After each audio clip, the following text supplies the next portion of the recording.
Thanks for the kind introduction. Yeah, this is joint work with my colleagues from TU Darmstadt, Daniel Demmler, Stefan Katzenbeißer, David Kretzmer, and Thomas Schneider. And the title of our paper is Compilation of Hybrid Protocols for Practical Secure Computation with the acronym HyCC.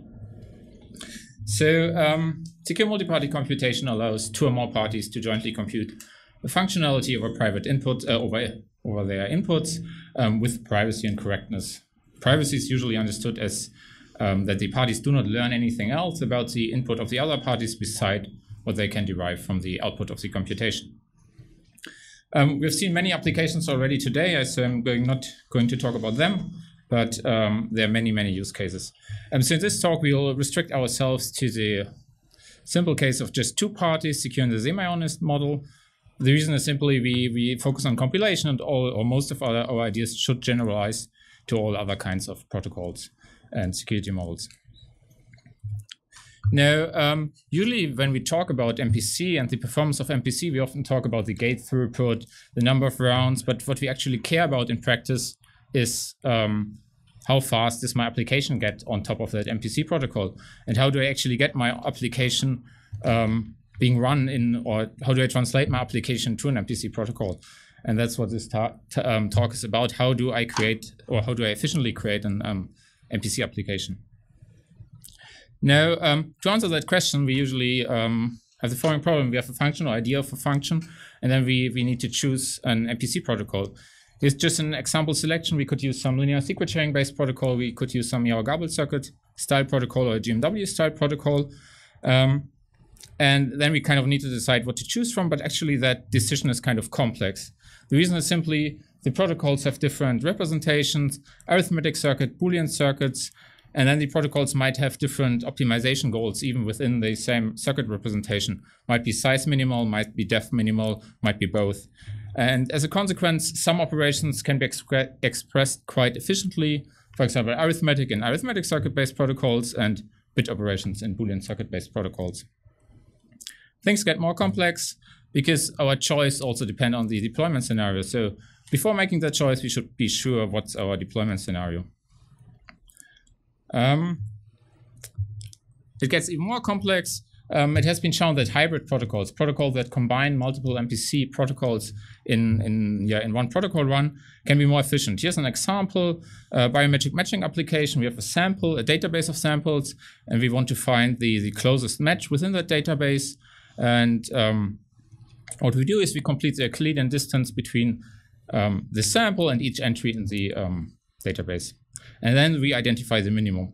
And the computation of the Euclidean distance is naturally an arithmetic expression, so it fits arithmetic circuits, whereas the minimum computation requires lots of bit comparisons, so it fits a Boolean circuit-based protocol. And as a consequence, has been shown that if you do the first part using arithmetic circuits and the second part using Boolean circuits, you get a faster overall protocol runtime or even less communication. What do we observe? Well, if you want to do that, you need expert knowledge, and you actually need expert knowledge in many areas. You need to be a cryptographer to understand the MPC protocols. You need to know about circuit design. You need to know about circuit optimization. And you also need to know how efficiently are these protocols actually in practice, especially when we compose them. And they definitely have lots of parameters, which makes it really hard to do a rough estimate by hand. And in this work, what we do is we try to overcome this challenge. So what we propose is twofold. First of all, we have a compiler. And second of all, we have a protocol selection, which I will show later. So the compiler takes as input some C code. It's quite generic C code. It has some limitations, but in general, it's standard C code. And the compiler then decomposes this code into multiple, what we call modules. It's just the code separated in multiple, let's say, functions. And each of those functions is compiled into, each of those functions is compiled into different circuit representations, those that I named earlier. So what we end up with many circuits, and we kind of need to recombine them. And that's what we do in the second step. That's the protocol selection step. We do that within an MPC framework. We do that at runtime or before runtime. What we have are those many circuits. We know how they should be composed, or how the original program should be composed. We have those many parameters, and we have a runtime estimation, a cost model. And we also have those information about the computing environment, and then we synthesize or we recombine the application, hopefully, or not hopefully, but we create an optimized application at the end, and we identify the best selection depending on the algorithm that we have. It's a high-level overview. So coming back to that picture, what we actually target is full automatization of the parts framed here, so circuit-based secure multi-party computation. We really try to achieve full automatization so that developers without an expert, without an knowledge or background in cryptography and protocol design can use hybrid MPC efficiently. Before I go into the details of our compiler, I would like to clarify our setting. So we only compile the private part of the computation. We do not do mixed mode languages. There are many other compilers out there that can do that quite effectively, not for hybrid computation, but for standalone protocols. If you're interested in that, you have to look in works like ShareMind, Oplivc, and others. Second, we have the assumption that non-secure, or it's more effect, non-secure execution of code is definitely faster than its secure evaluation within an MPC protocol. And if you have those or if you're in those two settings, we basically have the comfortable situation that we can unroll the complete code during compile time and perform all kinds of optimization because it's significantly cheaper than the actual protocol execution. Now that's a bold claim. Actually, it's not the ground truth. In practice, we are limited still by time because the programmer usually doesn't want to wait hours for its compilation, even though the program runtime might be days. That's not good for debugging or other purposes. And also, we are limited by space or memory. So there's some challenges. For example, we need to have a trade-off in the granularity of our decomposition into models. Very fine granular decomposition allows to optimally solve the protocol selection problem, but also makes it computational really hard. Then how do we handle loops? Well, if we unroll all loops, we kind of lose scalability of our compiler. But if we do it, we get more optimization or more optimization possibilities. And the same holds for optimization. So we can locally optimize models, but we can also optimize across models. And there's also a huge trade-off hidden in there. I won't go into all challenges, or I actually don't go into the challenges, but I would like to keep them in mind when I show you our architecture that looks as follows. It's built on top of the CBMC compiler by Holzer et al., and it consists of 6 phases mainly. As input, as said, we get some C code. Then we have some off-the-shelf parallelization. It's just to annotate parallelism. We don't do anything new there. We just let existing tools detect parallel statements. Then we have standard lexing parsing. And then we have an interesting source code optimization phase where we basically address these challenges that I just mentioned. We try to gradually optimize as much as we can for a given user-defined time bound, or if possible, we try to optimize everything. Then we have the code decomposition step. I will come to that on the next slide. When we have those different modules, we can just compile them using our existing compilers, namely CBMC for Yarrow-Gabel circuit style protocols, Shallow CC for def-minimized Boolean circuits, and simple translation of arithmetic expressions into arithmetic circuits that we added. Finally, when we have all these circuits, we optimize them. And we not only optimize those circuits individually, but we also try to optimize across different circuit representations. So if we know in Yarrow-Gabel circuits, we identified some constants, we try to propagate them also to the GMW style circuits. Kind to the decomposition. What we do is is straightforward. We decompose by function, we decompose by loop, and then we decompose by arithmetic statements. The reason is relatively simple. We need, or we believe, not believe, but we think that the programmer has some intuition about code structure, and it's kind of the natural extension to use that intuition of the programmer to extend at those boundaries that also the programmer set. That's why we decompose by loop and function. And second, arithmetic statements are definitely well suited to be expressed in arithmetic circuit-based protocols. So we should even consider a single multiplication as a candidate for being expressed or being run in an arithmetic circuit-based protocol. It sounds relatively simple. Unfortunately, it's quite hard to implement. So most of our time was spent on actually implementing the decomposition correctly and the optimization correctly, especially because you need to handle arrays efficiently in MPC, because otherwise you degrade in performance. Okay, that was the compiler. Coming to the protocol selection. Protocol selection has independently been studied before. It's a combinatorial optimization problem, because what you need to do is you need to assign a protocol to each of those modules. It's conjectured to be an NP hard, quite obviously, because you have kind of an exponential complexity. Now, what we observed, actually, protocol selection is not only an assignment task, it's actually also a scheduling task, and that's quite important for performance. The reason is simply that those conversions between protocols have a cost, especially around complexity. So if you want to convert, you need to convert for a specific number of operations. And so it makes sense to increase the degree of parallelism because otherwise the trade-off in round complexity doesn't make sense. So here's a small example.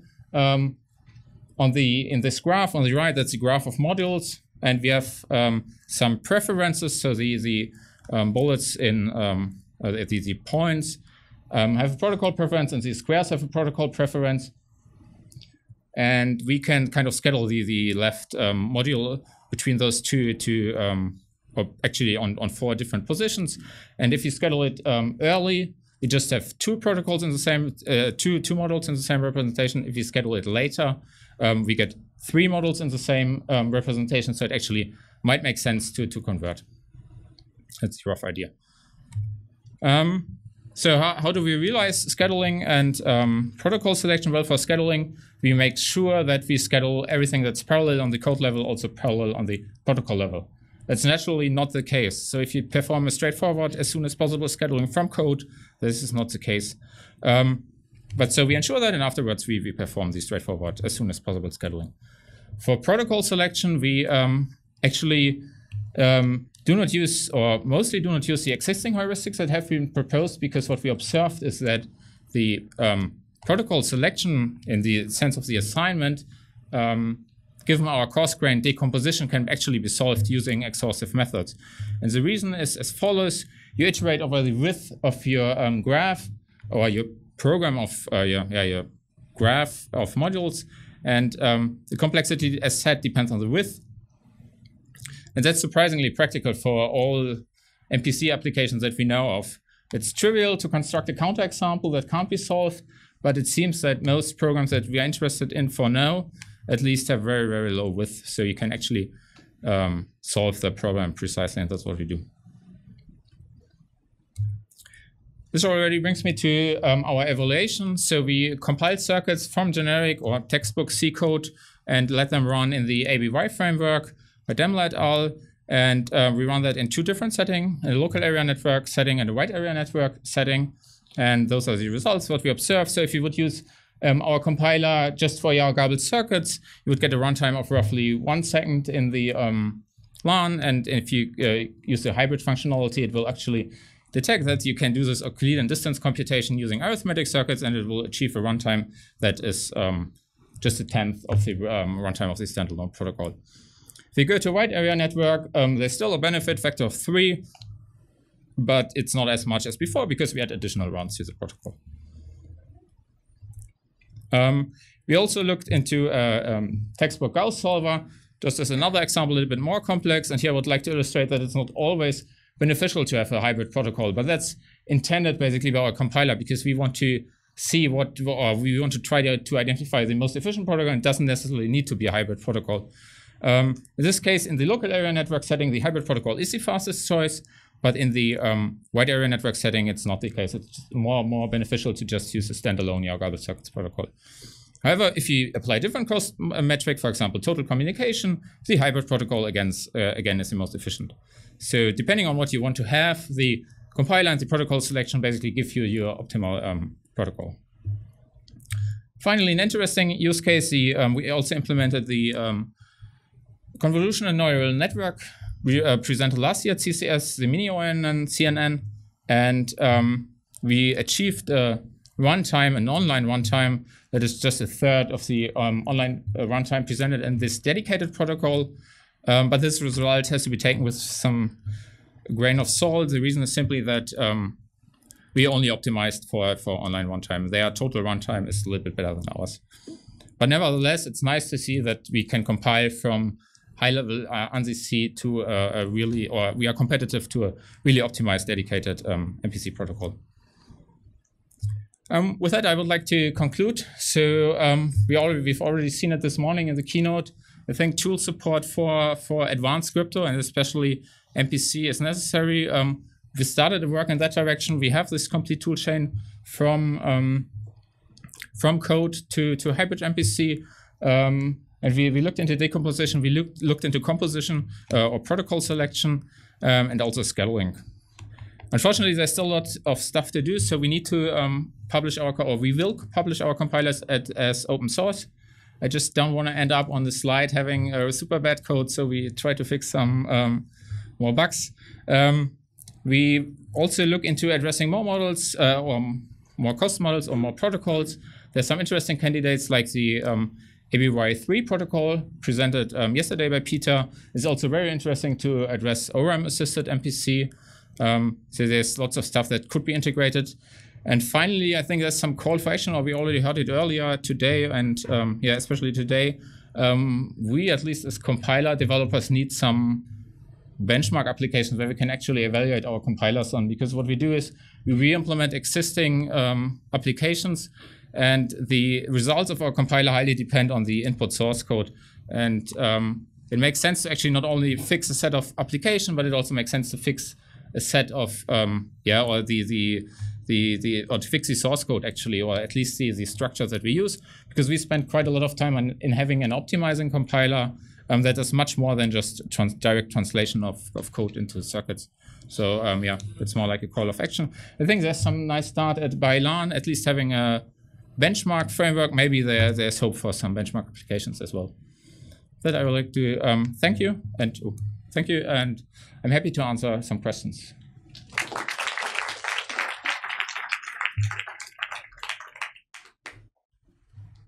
Don't be shy.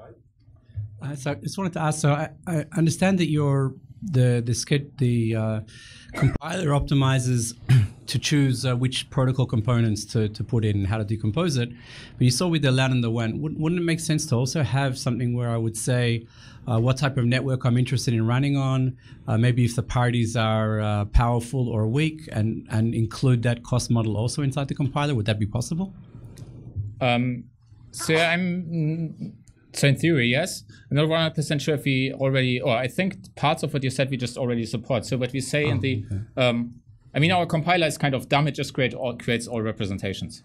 That's kind of dumb part. We decompose and we create those representations.